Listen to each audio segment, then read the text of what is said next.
성막에 울타리에서 공부했죠. 그 울타리는 우리 성도들이라고 했어요. 성도들 서로 연합한다면서요.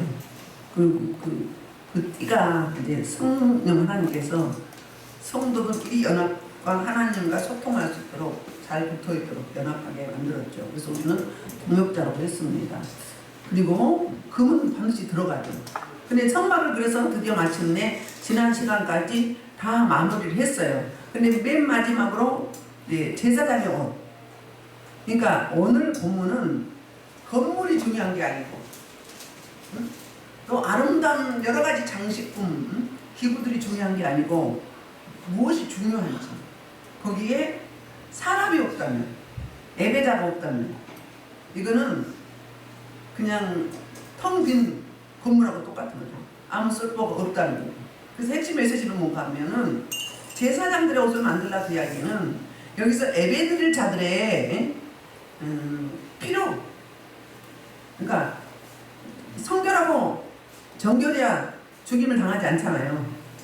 그래서 우리 구원받은 하나님의 백성들이 무엇에 가치를 두고 무엇에 목적을 두어야 되는지 그 메시지를 제사장의 옷을 통해서 말씀하고 있습니다. 우리 1절부터 한번 볼게요. 1절은 이제 한번 읽을게요. 그들은 여호와께서 모세에게 명령하신 대로 청색, 자색, 홍색실로 성소의 성비에 입을 정결한 옷을 만들고 아를 위해 거룩한 옷을 만들었더라. 자, 성이죠. 제사장들이 입는 옷은 성이에요. 굉장히 아름답고 화려하거든요. 그런데 여기 39장에서 같은 반복된 말씀이 있어요. 그게 1절 1절부터 7번 반복되고 있거든요. 1절에 보면 그들은 여호와께서 모세에게 명령하신 대로 다 만들었다 그 이야기예요. 그 다음에 5절도 보면은 5절 하반절에 보면은 여호와께서 모세에게 명령하신 대로 했더라 두 번 읽고요. 세 번째 7절 보면 여호와께서 모세에게 명령하신 대로 했더라. 네 번째 몇 절이죠? 21절에 보면 자, 여호와께서 모세에게 명령하신 대로 하였더라. 또 29절 있죠? 26절 여호와께서 모세에게 명령하신 대로 하였더라. 29절 그래서 모세에게 명령하신 대로 하였더라. 31절 여호와께서 모세에게 명령하신 대로 하였더라. 여기 한 장에 왜 이렇게 똑같은 말씀을 반복하였을까요? 굉장히 중요한 거예요.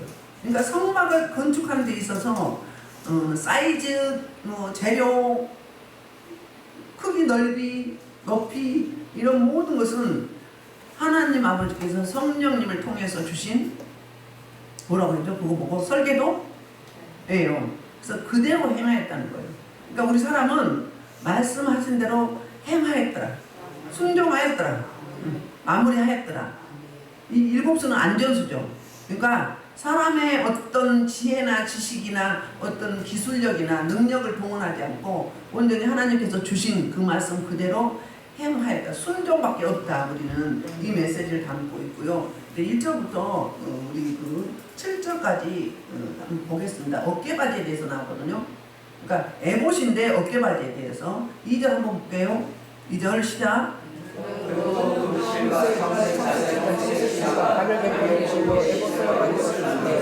네. 자, 우리는 안 같은 제사장이라고 베드로전서 2장 9절에서 말. 우린 제사장이에요. 선지자예요. 왕이거든요. 삼중직을 감당해서 성령님이 우리 안에 오셔서 계심으로 말미암아서 그래서 이 보면은 제사장의 옷이 무엇과 같으냐면은 성막에 이장하고 똑같아요. 그러니까 성막에 들어간 재료와 제사장의 옷에 들어간 재료가 똑같은 거예요. 그래서 한 가지 추가된 게 있어요. 2절에 보면 금실이다. 금실.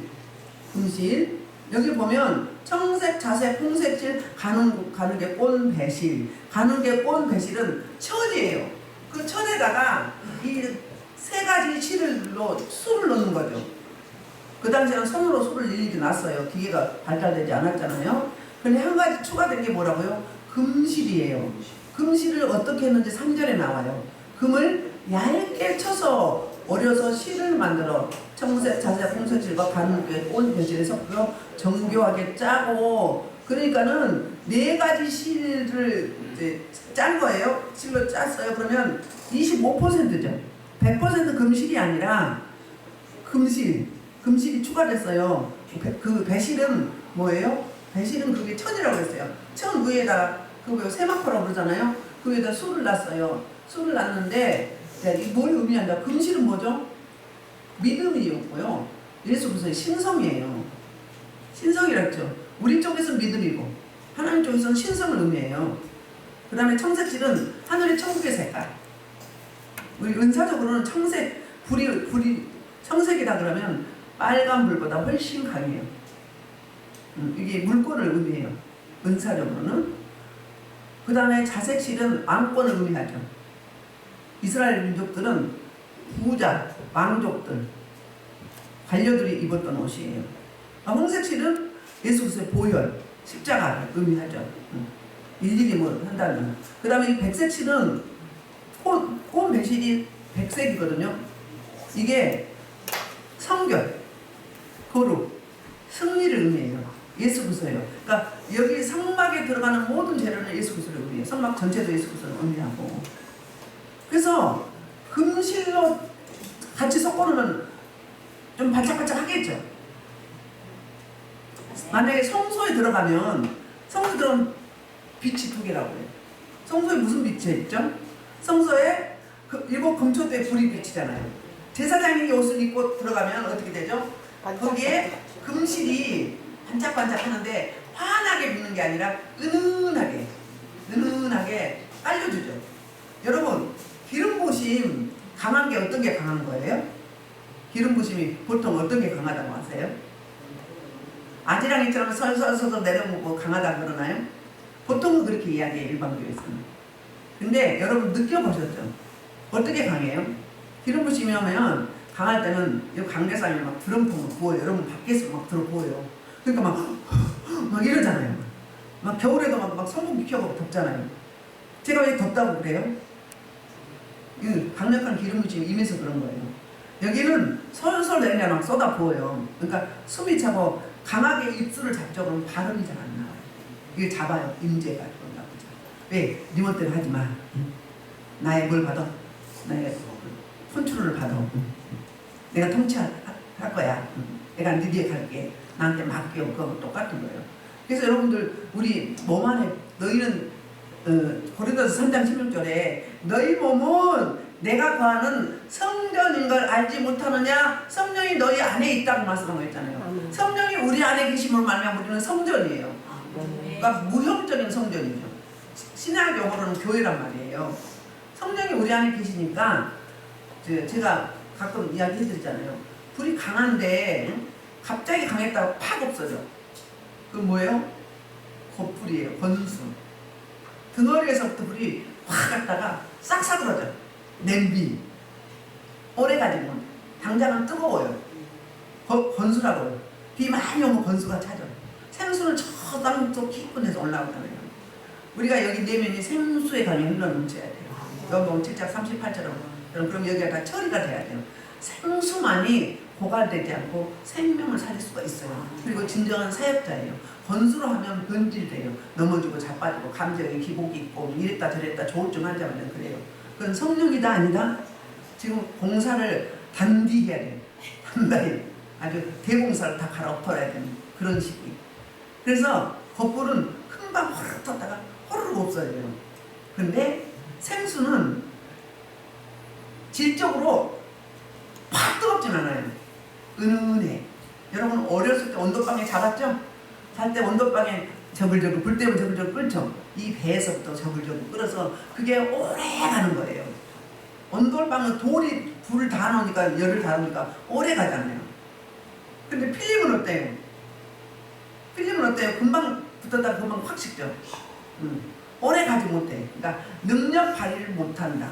남에게 줄 수도 없고 생명을 살릴 수도 없다. 그렇기 때문에 어떻게 해야 된다? 생수로 빨리 전환돼야 돼요. 바꿔가야 돼요. 배에서 생수가 흘러 넘치면 절대 고갈이 되지 않아요. 막 피곤하고 넘어지고 자빠지고 쓰러지고 아이고 힘들어 아이고 죽겠어 이거가 없어. 이거 초월해버려요. 왜? 성령이 나를 충만히 살려놨기 때문에 그 이야기인 거예요. 자, 금실이 여기 청색, 자색, 홍색실과 이제 단옥에 꼽은 배실 이 세마포가 있단 말이에요. 거기에 금색이 들어가서 성수 안에 들어가 보면 이게 반사체가 돼가지고 은은하니 비춰져서 성수에서 뭐가 빛이 두 가지가 있다는 거예요. 우리는 빛의 자녀라고 말하잖아요. 빛의 자녀. 에베소서에 한번 볼까요? 에베소서에서 뭐라고 이야기하죠? 에베소서 2장 8절로 9절. 너희는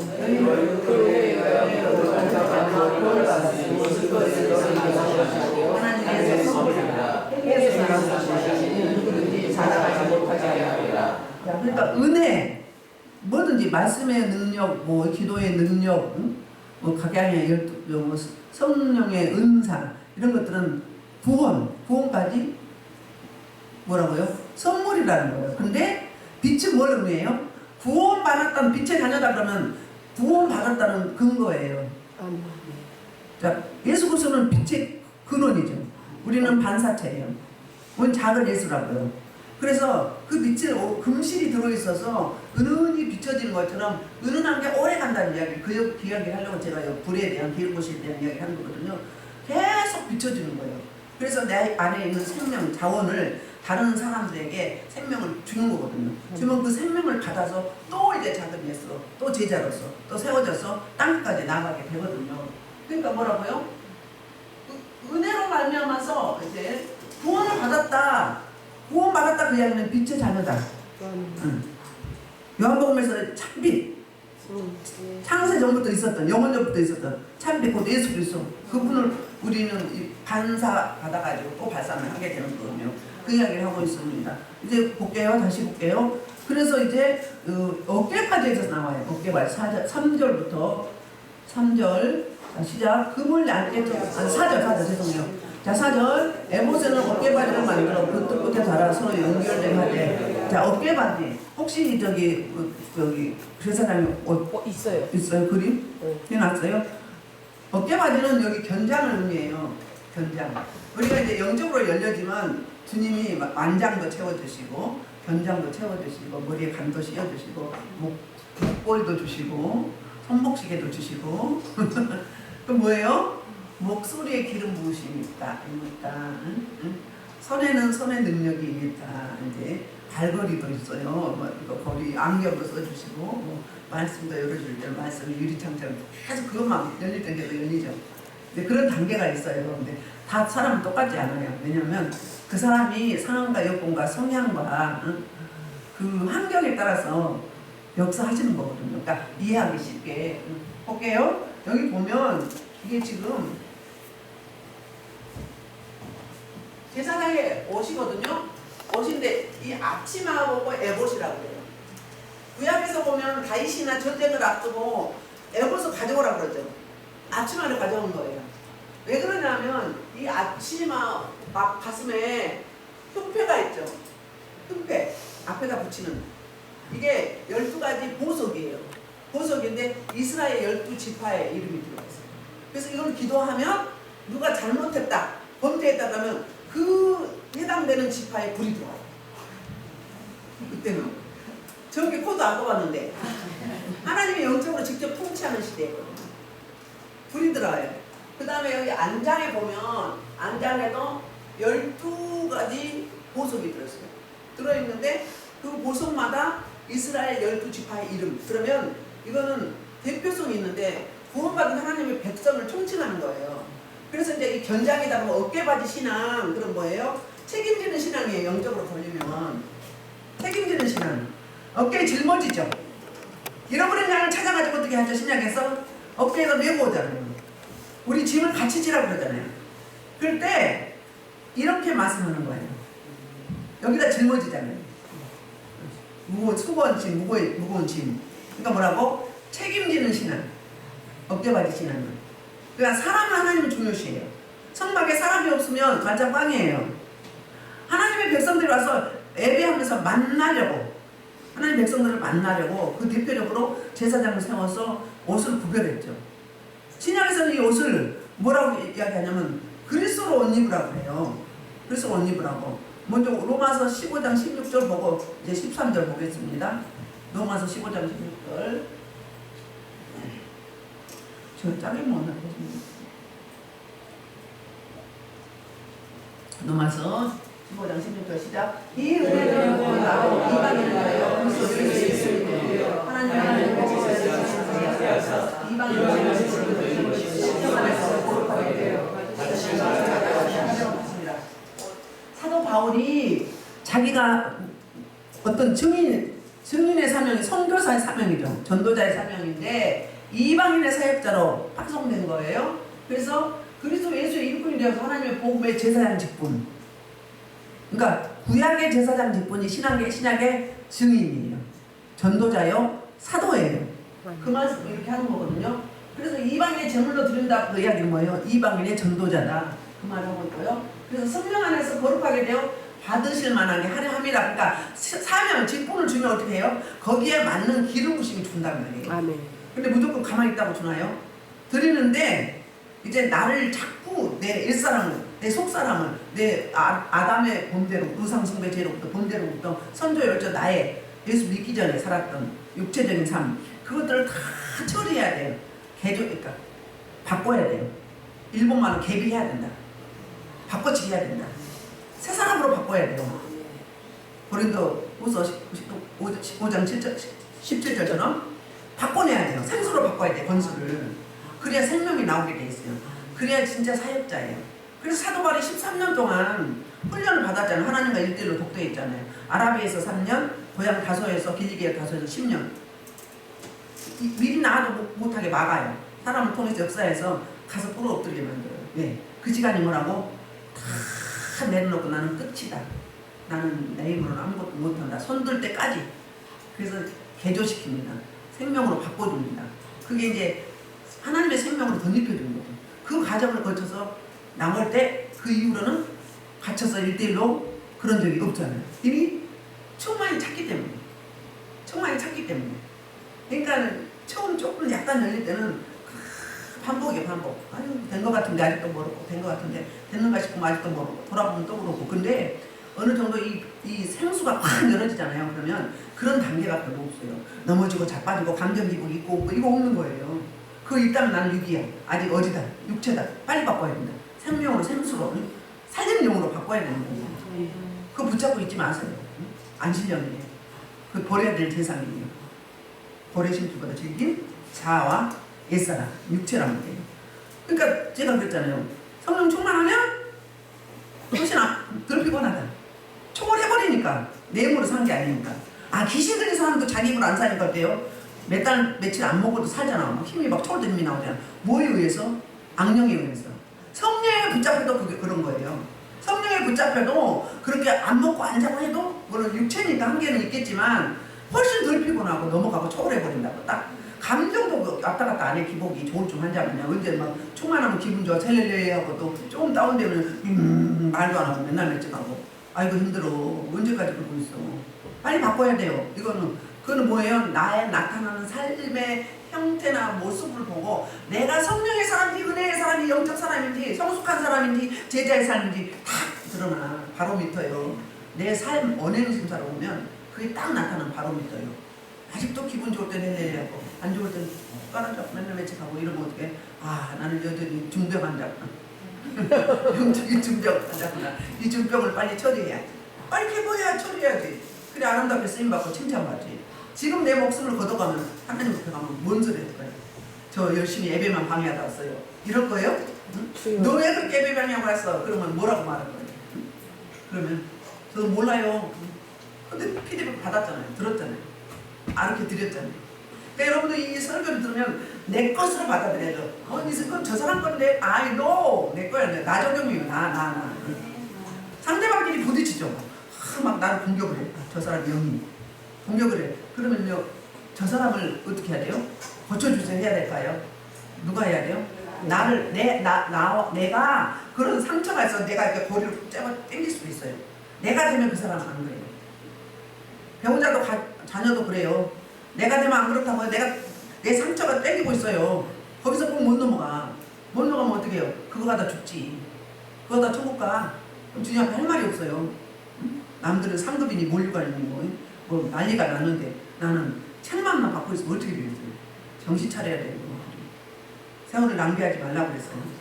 뭐하다 이 이야기는 어깨바리 신앙은 그래서 책임지는 신앙이에요. 책임진다 그 이야기는 나 혼자뿐이 아니라 우리는 다 제사장이거든요. 제사장이기 때문에 이 제사장은 그 이스라엘 백성의 모든 죄를 가지고 성소에 들어갔어요. 지성소에 들어갔거든요. 특별히 대속죄 7월 10일에는 어땠어요?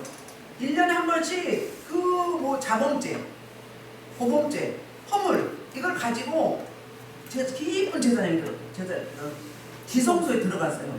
나부터 내 죄부터 가지고 그리고 거기에 맞는 짐승을 잡았죠. 그래서 그 죄를 1년에 한 번씩 사함받았어요. 근데 우리는 그 죄를 쌓아놓지 못하게 신약시대는 은혜시대이기 때문에 성령시대이기 때문에 그때 풀어내야 돼요. 그거 저축하지 마세요. 저축해놓은 뭐예요? 더 커. 세력이 커가지고 나를 사로잡아. 그래서 영적인 사람에서 뭔 사람으로 바뀌어요? 옛사람 육체의 사람은 다시 또 일본 말이겠지? 빡고 태보 한단 말이에요. 그러니까 부정적인 건 자꾸 반복하면 안 돼요.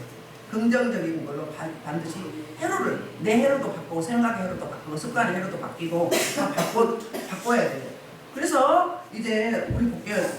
로마서 13장 14절에 보면은 너희는 예수 그리스도로 그리스도 예수로 옷 입으라고 해요.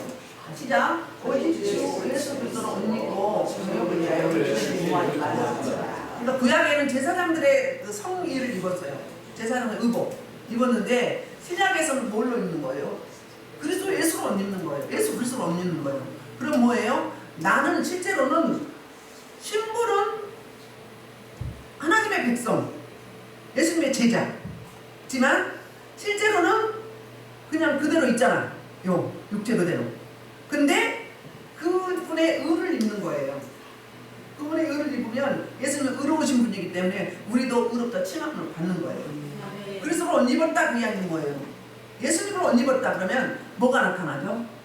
예수님이 나타나는 거예요. 예수님의 속성이 나타나는 거예요. 그 전에 제가 뭐 신문에서인가 어디서 봤던 것 같은데 농구 선수? 허재가 감독이었나요? 오래전 제가 기억이 안 나는데 그분이 맨 처음으로 경기할 때 이 양복을 입었다고 합니다. 정장을. 그랬더니 많은 사람들부터 지탄을 받았어요. 근데 그분 이야기가 뭐냐면 자기 뜻대로 안 되면 막 욕을 하고 사납게 나오잖아요. 근데 옷을 딱 갖춰 입으면 거기에 맞게 조심스럽다 이 말이에요. 우리가 정장을 하고 가면 왠지 조심스럽잖아요. 그런데 그냥 집에서 막 입거나 등산복 입으면 자유롭잖아요. 그러니까 옷이 뭘 말하는 거예요? 신분을 말하는 거예요.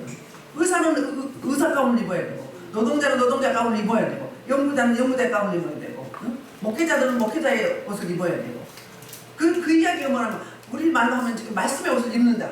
말씀의 옷을 입으면 그 말씀이 우리 삶에서 나오려고 나타내려고 적용해서 낸단 말이에요. 예수 그리스도 옷 입어라 그러면 예수 그리스도 옷 입혀버리면 나는 어떻게 되는 거예요?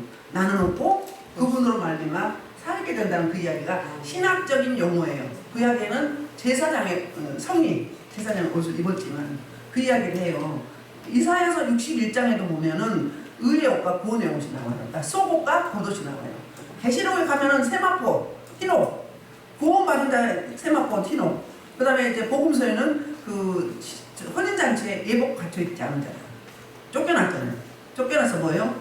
영영한 슬피 울며 일을 간다는 거죠. 그러니까 구원받지 못한 자. 그러니까 갖춰지지 않으면 신분은 갖춰졌는데 아직도 겉사람이 갖춰지지 않았다면 빨리 바꿔야 되는 거예요. 그 사람도 구원받았다고 생각한 거예요. 갔는데 이 애복을 다 나눠줬는데 자기 생각으로 싫다고 난 있는 이대로 가겠다고. 그랬더니 노마에 가면 노마 사람이 되는데 천국에 가면 천국 사람이 돼야 되는데 쫓겨나잖아요. 망신을 당하고 쫓겨나는데 가고 싶어도 이미 이제 그때는 늦었죠. 시간이. 그거하고 똑같은 이야기예요. 그래서 우리는 매일 그리스도로 옷 입혀달라고. 저는 설교 자리에 나올 때마다 나를 십자가에 못 박고 죽이시라고. 날 죽이시고 그리스도로 옷 입혀주셔서 주님이 저 지정이처럼 사로잡으시고 말씀을 입에 물려주시라고. 그래서 이상래 목사의 육으로 지식으로 하지 않고 성령의 조명하심으로 설교합니다. 그냥 막 이걸 막 칠하기도 하고 별짓 다 해도 안 받아. 왜 그래요? 막 꺼진 거잖아요. 붙잡힌 거잖아요. 그래서 이런 예를 들거나 뭐 간증하거나 전혀 각본에 없는 건데 그때 주시는 겁니다. 그래서 하는 거예요. 그러면 여기에 계신 분이 그 궁금해하거나 들어야 되는 사람이 있는 거예요. 어쩔 때는 반복적으로 나오게 때가 있었거든요. 그러면 들을 사람이 있는 거예요.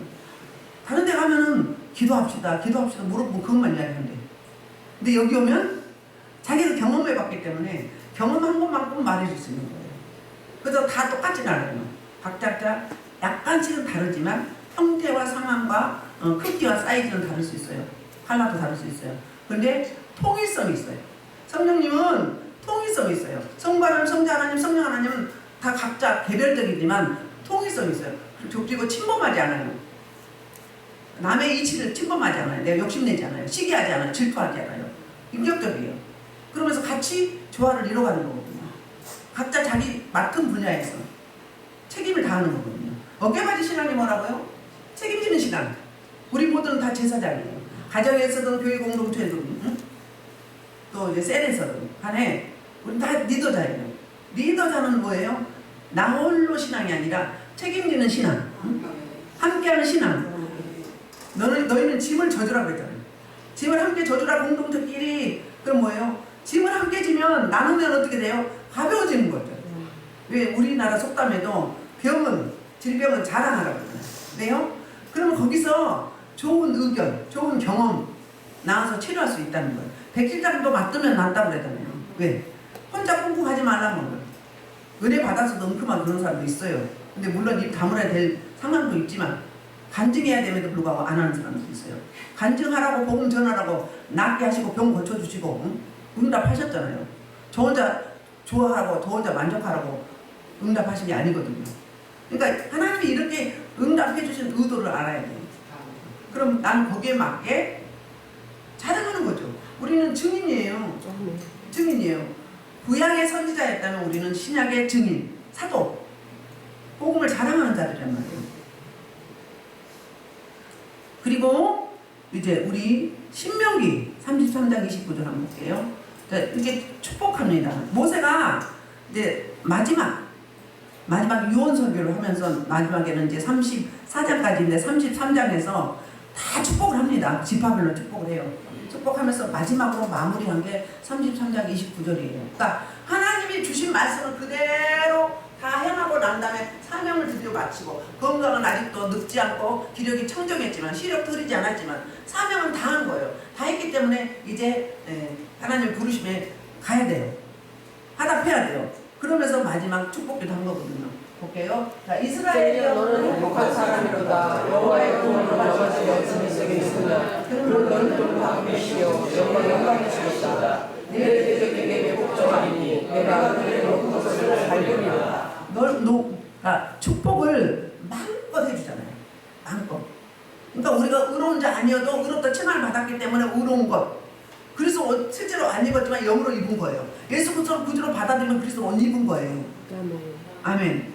그렇기 때문에 그분의 옷을 입혔기 때문에 우리는 그 자원이 우리 속에 이제 입력되어 있는 것이 나와야 되는 거예요. 우리는 언어가 다르잖아요. 얼굴 표정이 다르죠. 성령으로 인받은 자도 달라요.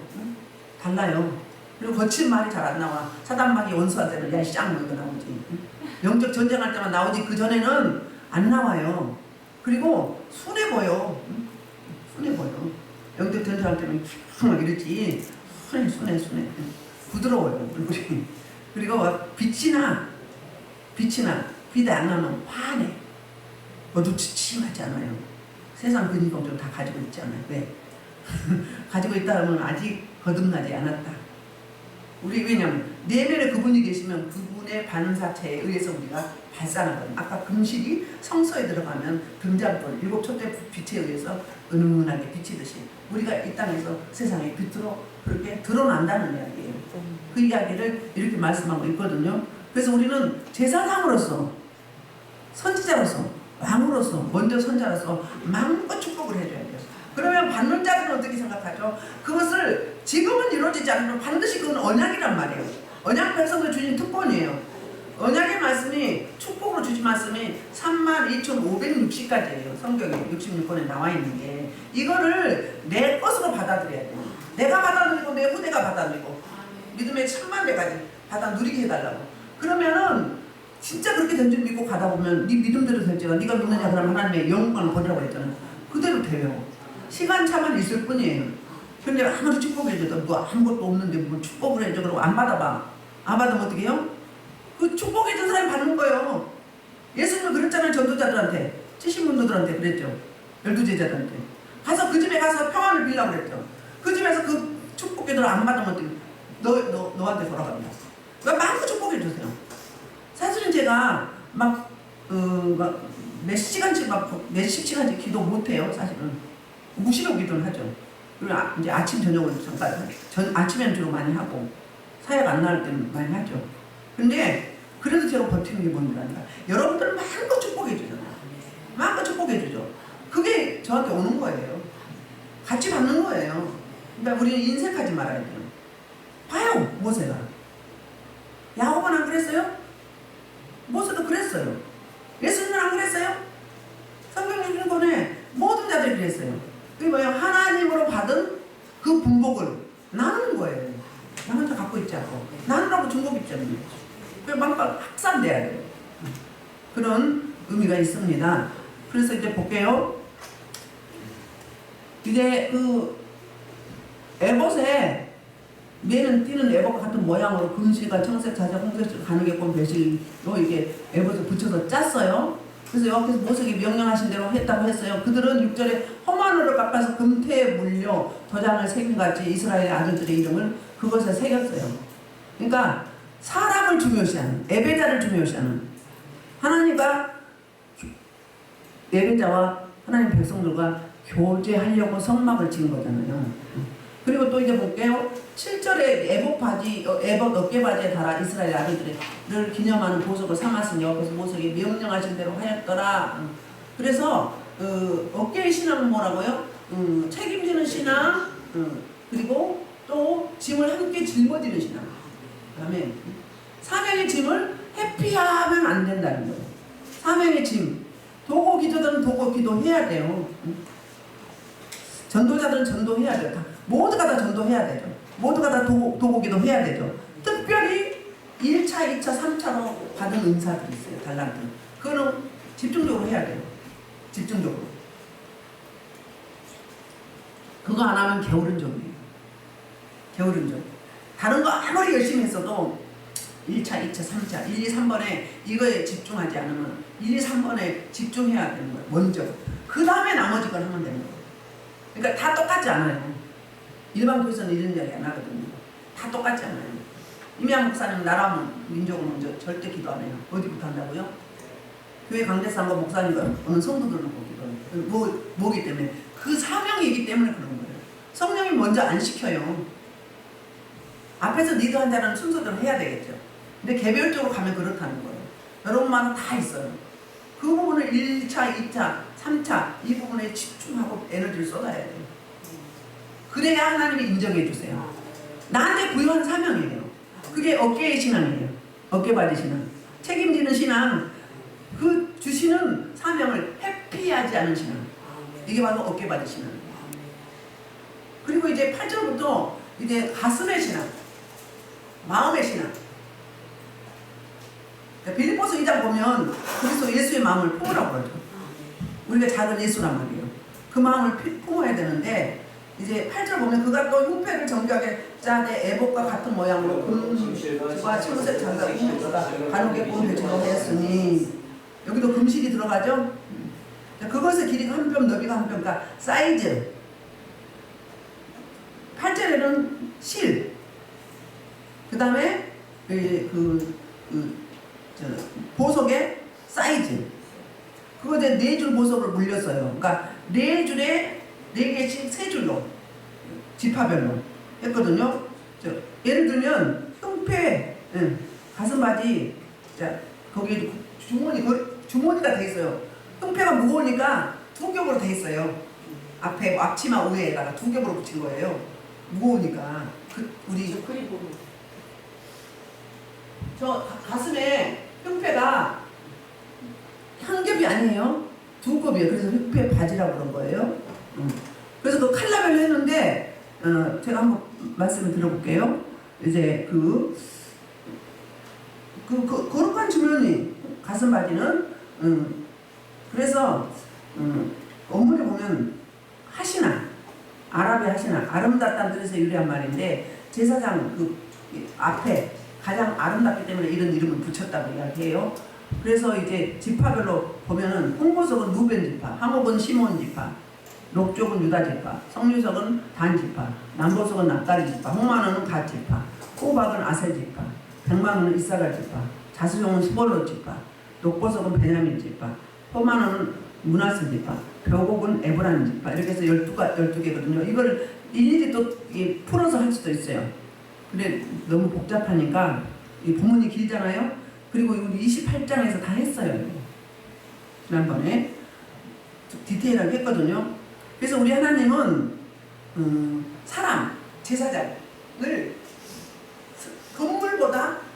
건물 안에 화려함이나 가치 있는 것보다 더 사랑하고 소중하게 여긴다. 그게 바로 신약으로 말하면 예배자들이라고 이야기해요. 그래서 요한복음에 4장에 20절로 23절에 보면은 예수님이 수가성을 찾아갑니다. 거기서 우물가에서 여인을 만나잖아요. 한번 볼게요. 20절. 자, 시작. 우리 조상들은 이 산에서 예배하였는데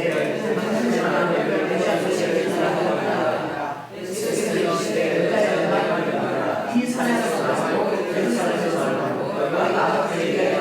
아니 잠깐 봐요. 자, 수가성 우물가에 있는 북이스라엘 출신이었어요. 그래서 아수르의 BC 722년에 나라가 빼앗기고 여기 혼합 정책을 펼쳐서 아수르 사람들 거기다가 포진시켜서 그러니까 피를 섞으면 이방인과 결혼을 하면 가진 혜택을 줬어요. 그래서 그래가지고 남유다 출신들은 이들하고 상종을 안 했어요. 일주일이면 갈 수 있는 지름길을 돌아서 11하루만 하고 이랬던 거거든요. 근데 예수님이 거기를 뚫고 들어가십니다. 들어가가지고 이 여인이 그러니까 영적 수준이 대단한 거예요. 예배에 대해서 먼저 묻잖아요. 처음에는 유대인이 어떻게 나한테 물을 달라고 하냐고 우리를 개무시하면서 이랬는데 이제 이분이 누구란가 아는 거예요. 그래서 묻는 거예요. 예배에 대해서 화제를 딱 돌려요. 여자가 먼저. 예수님 돌린 게 아니에요. 어떻게 물어요? 장소를 묻는 거예요. 우리는 이산 뭐냐면 에발산. 그들은 에발산에서 예배를 드렸어요. 그런데 남유다는 어디서 예배를 드렸어요? 예루살렘 성전에서. 그리심산에서 북이스라엘은 그리심산에서 예배를 드렸고 남유다는 예루살렘 성전에서 예배를 드렸어요. 그러니까 우리는 그리심산에서 드렸고 당신들은 유대인들은 예루살렘에 예배 드리는데 어디서 드리는 게 맞습니까? 이걸 묻는 거예요. 장소를. 그때 예수님 뭐라고 대답하죠? 때를 이야기해요. 때를. 자, 그래서 그리심산에서도 말고 예루살렘에서도 말고 너희가 아버지께 예배하게 성령님이 너희한테 오시면 다 우리가 성전이고 예배 각자 드릴 수도 있고 또 이제 회중 예배 마음껏 드릴 수 있다. 제한이 없다. 그 말을 하고 있어요. 그러면서 이제 뭘 이야기하냐면 관계를 이야기하는 거예요. 예수님은 관계. 하나님과 하나님의 백성, 하나님과 사람, 참신신문과 인간, 그리고 의인과 죄인, 이걸 이야기하는 거거든요. 관계를. 우리를 회복해 주시려고, 구원하시려고, 우리 문제를 해결해 주시려고 오신 거잖아요. 그래서 이제 22절 보면 너희는 알지 못한 것을 예배하고 우리는 아니까 예배하고 이는 구원이 유대인으로 납니다. 구원이 어디서부터 시작했어요? 유대인으로부터 시작을 했어요. 그래서 전 세계로 퍼져갔죠. 그러니까 사마리아인을 이방인이라고 이야기하는 거예요. 왜? 이방인하고 혼합 결혼했기 때문에 그 이야기를 하는 거예요. 자, 23절. 자, 그러면서 이제 아버지께 참되게 얘기하는 것은 영과 진리로 얘기할 때가 오니 곧 때라 이렇게 얘기하는 거예요. 그러니까 예수님이 지금 사마리아를 거쳐서 어디로 가요? 예루살렘에 올라가는데 십자가 지르고 올라가시는 거예요. 그래서 예수님이 십자가 못 박혀 돌아가시고 이제 부활 승천하시는 후에는 어떻게 한다고요? 영과 진리요.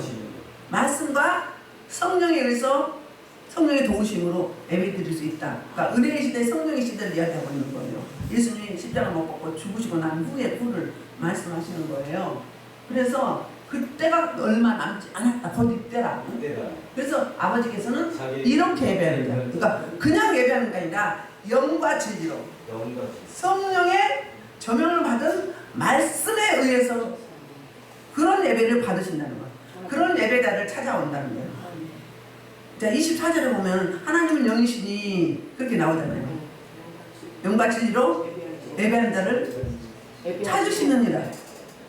찾아오셔요. 혼자 들어도 성령의 이끌림 받아서 예배를 오셔요. 천사들도 다 와요. 그런데 그렇다고 나홀로 예배 드린 거하고 해중 예배는 다르죠. 왜요? 시너지 효과가 나타나요. 기름 부심이 달라요. 우리 집회 때도 많이 오면요 더 훨씬 수월해요.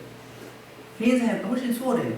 뭐 기름 부심이 강하거든요. 섭파크가 일어나서 작다고 수월한 게 아니에요. 많으면 훨씬 더 수월해요. 네. 기름 부심이 가서.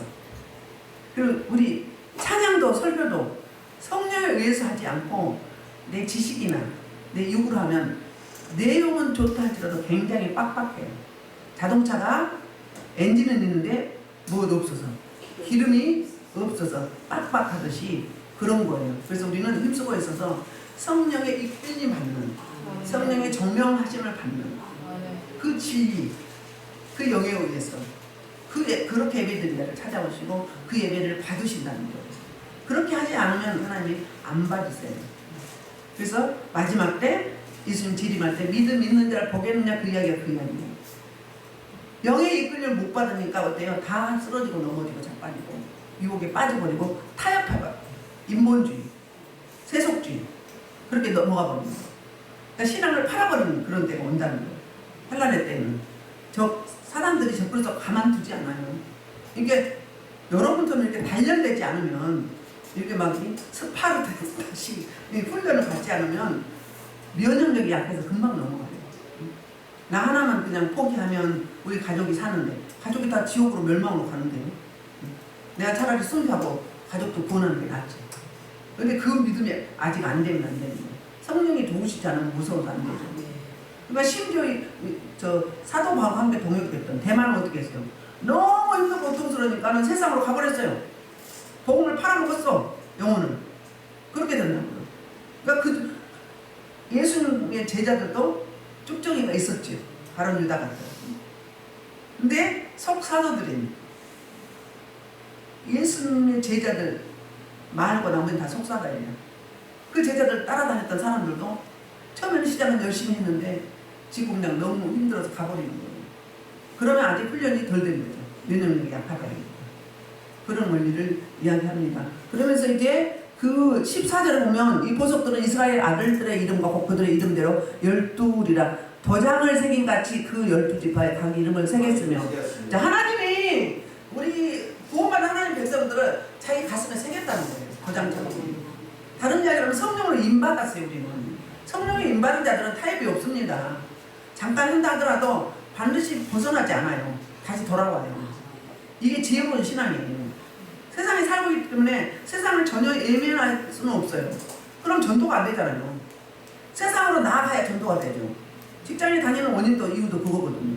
거기 가서 전도하러 나의 삶을 언행 심사하고 그렇거든요. 근데 우리 하나님은 내 백성 한 번 구원하는 백성은 잊어버리지 아니하고 소홀하게 하지 아니하서 가슴에 품은 거예요. 가슴에 신앙이에요. 그럼 우리는 제사장으로서 이 제사장이 이스라엘 백성을 가슴에 품고 하나님 앞에 들어가잖아요. 그들의 죄를 뭐하러? 속죄하러 들어가거든요.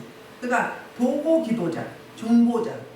그러니까 예수 그리스도의 진정한 대제사장 되심과 진정한 중보자 되심을 예표하는 게 구약의 제사장이에요.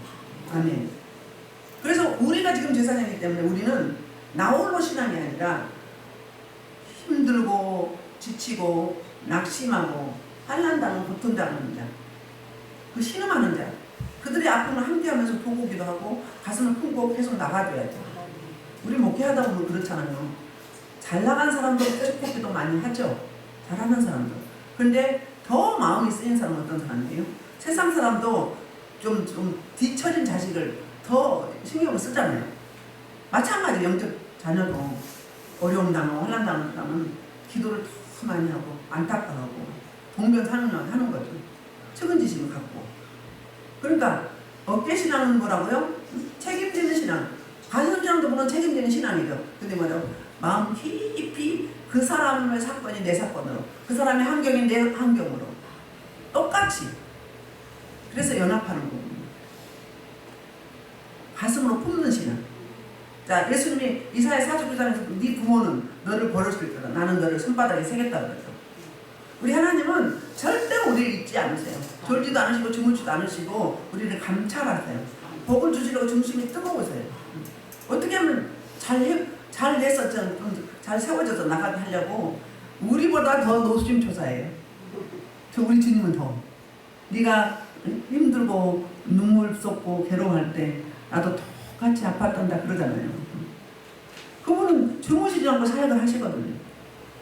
그러니 얼마나 그 사랑이 부모의 사랑에는 견줄 바가 아니죠. 아니 자기 가장 귀한 독종자 예수를 죽이시기까지 우리를 사랑하셨는데 뭐를 못 해주겠어요.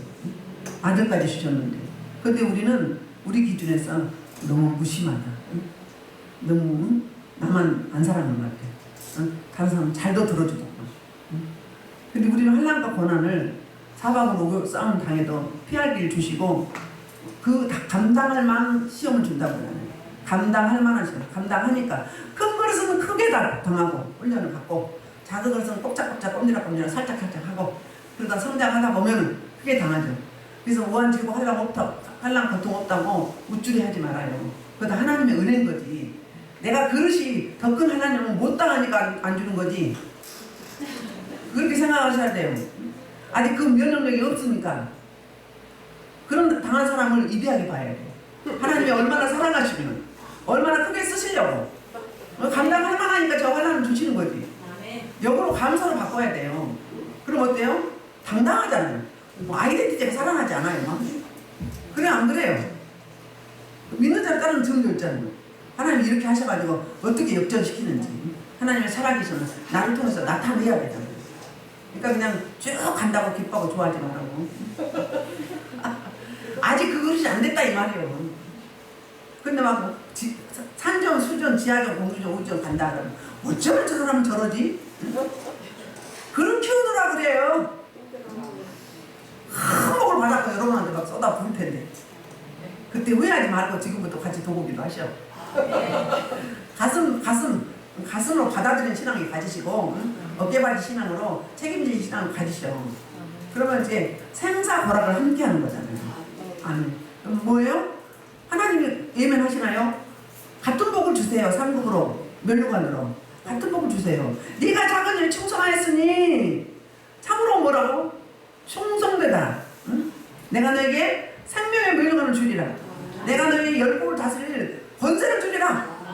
나와 함께 가서 왕노릇 하자. 이거잖아요. 그래서 예배자를 찾으시는 하나님, 예배자를 부르시는 하나님, 예배자와 함께 교통하고 소통하기 원하시는 하나님, 예배자와 함께 연합하시길 원하시는, 동역하시길 원하시는 그 주님. 그걸 우리는 기억하셔야 돼요. 잊지 말아야 돼요. 그래서 오늘 핵심 말씀은 어깨받이 신앙과 가슴으로 품는 신앙, 이 신앙. 그래서 하나님 주신 사명, 소명을 회피하지 말고 그 주신 대로 감당해내려고 하나님의 도우심을 구하고 은혜를 구하면서 나아갈 때 이길 힘도 허락하시고 믿습니다. 나 하늘에서 머물지 마시고 주변을 돌아보시고 함께 기도의 지경, 섬김의 지경, 사명과 사역의 지경을 넓혀가는 저와 여러분 되길 주의 이름으로 축복합니다. 그래서 저희에게 우리 참 말라기 안 했다. 말라기 2장 4절부터 6절 보고 갈게요. 자, 예배자가 얼마나 큰 복인지 볼게요. 말라기 2장 4절부터 6절. 화면 넘겨야 돼. 죄송합니다. 이렇게 하다 보면 그냥 아니 이 말씀이 중요해서 빼고 하면 안 될 것 같아요. 자, 볼게요.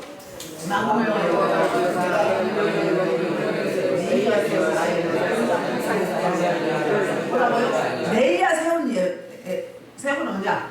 그럼 뭐예요? 우리 신약의 언어로 말하면 예배자와 세운 언약. 예배자에게 주신 언약이 있어요. 자, 그래서 네이와 세운 나의 언약은 첫째는 생명과 평강의 언약이다. 구원받았으니까 생명이죠? 구원받은 자에서 뭐예요? 샬롬이에요. 샬롬이에요. 그걸 주신다는 거예요. 책임져 주세요. 자, 두 번째로 내가 이것을 드린 것으로 경외하게 합니다. 생명과 평강을 주시면 경외하게 한다는 거예요. 경외는 뭐예요? 하나님의 이름을 두려워하고 그분을 존경하는 게 경외예요.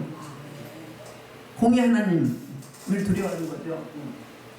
자, 세 번째는 그 입에는 뭐가 있고? 진리의 법이 있고. 우리가 말씀을 옷을 입으면 진리의 법이 있잖아요.